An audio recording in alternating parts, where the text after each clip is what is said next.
So ఇప్పుడు మనం వచ్చేసి పేరోల్ మేనేజ్మెంట్ చూస్తున్నాం. సో పేరోల్ మేనేజ్మెంట్లో ఏంటంటే ఫినాన్స్ మేనేజర్ అన్న వాళ్ళు ఎంప్లాయీస్కి వాళ్ళ సాలరీ సిటీసీ బేస్ చేసుకొని పే స్లిప్ అనేది ఎలా జనరేట్ చేస్తున్నారో చూద్దాం.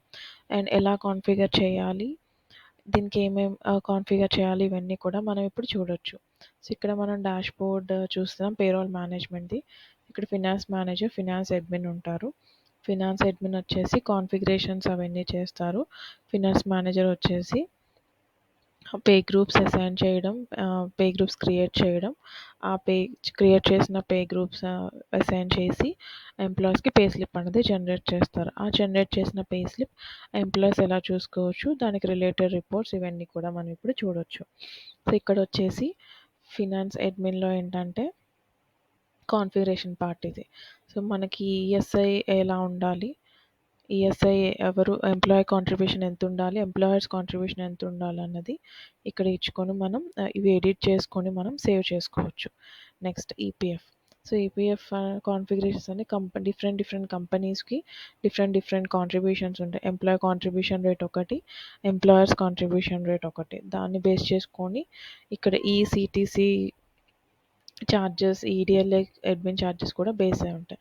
సో ఇవన్నీ కూడా మనం ఎడిట్ బటన్ క్లిక్ చేసి ఇవన్నీ అప్డేట్ చేసుకోవచ్చు. సో ఇవి కాన్ఫిగరేషన్స్ వచ్చేసి. నెక్స్ట్ ఫినాన్స్ మేనేజర్ వచ్చేసి ఇనీషియల్గా పే గ్రూప్స్ అనేవి క్రియేట్ చేస్తారు. సో ఈ పే గ్రూప్ మీద క్లిక్ చేసిన తర్వాత సో డిఫరెంట్ ఎంప్లాయీస్కి డిఫరెంట్ సిటీసీస్ ఉంటాయి. సో ఆ సిటీసీని బేస్ చేసుకొని వాళ్ళ సాలరీస్ బేస్ చేసుకొని స్టార్ట్ రేంజ్, ఎండ్ రేంజ్ అనేది ఇచ్చి అండ్ ఎర్నింగ్స్ అనేవి ఇస్తాం అన్నమాట మనం ప్రతిసారి కూడా. సో ఇలా ఎర్నింగ్స్ అన్నవి వాళ్ళ సాలరీ బేస్ చేసుకొని, వాళ్ళ సిటీసీ బేస్ చేసుకొని ఇస్తాం. సో కొంతమందికి 1,00,000 నుంచి 5,00,000 మధ్యలో సిటీసీ ఉన్న పర్సన్స్ ఉంటారు. నెక్స్ట్ 5,00,000 నుంచి 10,00,000 ప్యాకేజ్ ఉన్న ఎంప్లాయీస్ ఉంటారు. సో దాన్ని బేస్ చేసుకొని మనం స్టార్ట్ రేంజ్, ఎండ్ రేంజ్ అన్నది ఇస్తాం. డిడక్షన్స్ కూడా అంతే. ఈఎస్ఐ ఉంటుంది, ఈపీఎఫ్ ఉంటుంది. ఓన్లీ ఈఎస్ఐ ఉండొచ్చు, ఓన్లీ ఈపీఎఫ్ ఉండొచ్చు. సో దాన్ని బేస్ చేసుకొని ఒక పే గ్రూప్ అన్నది ఎంప్లాయీస్ని బట్టి మనం ఇక్కడ సేవ్ చేసుకుంటాం. సో వన్స్ ఈ పే గ్రూప్ అన్నది క్రియేట్ చేసిన తర్వాత ఆ పే గ్రూప్ని ఎంప్లాయీస్కి అసైన్ చేయాలి. సో అసైన్ పే గ్రూప్కి వస్తాం. ఇక్కడ ఏ ఎంప్లాయీకి ఏది అసైన్ చేయాలన్నది చూసుకుంటాను. సో నేను ఇప్పుడు ఎంప్లాయీని సెలెక్ట్ చేసుకొని వాళ్ళ సిటీసీ ఎంత అయితే అంత ఎంటర్ చేసి సెర్చ్ చేస్తే దానికి రిలేటెడ్ పే గ్రూప్స్ అన్నవి కింద కనిపిస్తాయి ఆ రేంజ్లో.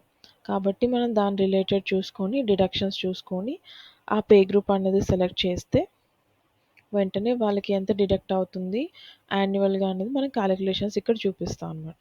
వన్స్ ఇది ఓకే చేసి అసైన్ చేస్తే ఆటోమేటిక్గా ఈ పే గ్రూప్ అనేది ఎంప్లాయీకి అసైన్ అయిపోతుంది. సో ఈ అసైన్ పే గ్రూప్ అనేది మనం ఒకసారే చేయొచ్చు, తర్వాత ఎంప్లాయీ నేమ్ ఈ డేటా నుంచి పోతుంది. సో వన్స్ ఇలా చేసిన తర్వాత నెక్స్ట్ స్టెప్ ఏంటంటే పే షెడ్యూల్కి వెళ్తాం. అంటే ఈ పే స్లిప్ జనరేట్ అయ్యేది ఎలా చేయొచ్చు అనేది చూస్తాం అన్నమాట ఇక్కడ.